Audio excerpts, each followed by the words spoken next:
at this Northside warehouse complex. Work is underway for an annual tradition. Yeah, so this is a recycle float. Led by Katie Ozamek Lemberger and Yali Lemberger. My husband and I worked for 15 years with the Houston International Festival, building their cultural exhibits and props and things like that.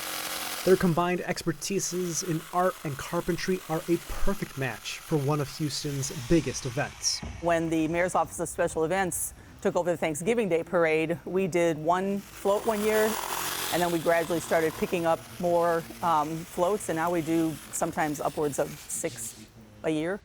For a decade, That's just miscellaneous parts that have been from past floats, and sometimes we reuse them, recycle them. the team has worked with parade partners to imagine floats and make them reality. It's just incredible. And then I think back to like the little sketch I did and the concept, then you see it. This year, Katie, an art teacher at Hogg Middle School, designed a new float in partnership with Houston Solid Waste Management. I tied all of these bags, and I'm talking like a lot of them. Featuring recycled materials repurposed to represent nature on land, in the wetlands, and in the water. Here we had a bunch of CDs someone gave us, so that made really beautiful scales though, right?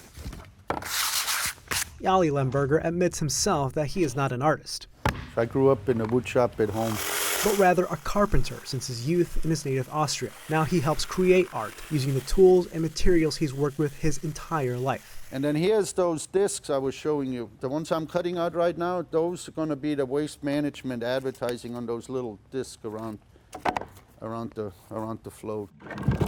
But Katie and Yali also get a helping hand, And once we get them all wrapped, then we put a staple gun. thanks to their son Sepp and daughter Lily. The next generation of float builders. His sister, she's part of it too. She's doing some of the sewing on some of the wings for the Pelican. Together, the family has built a tradition around the Thanksgiving Day parade So it's a total family affair.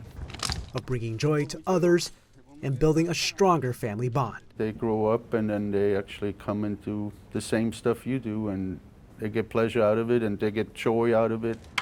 In Houston, So this is what you guys gonna do for the next foreseeable future. Victor Jacobo, KHOU 11 News.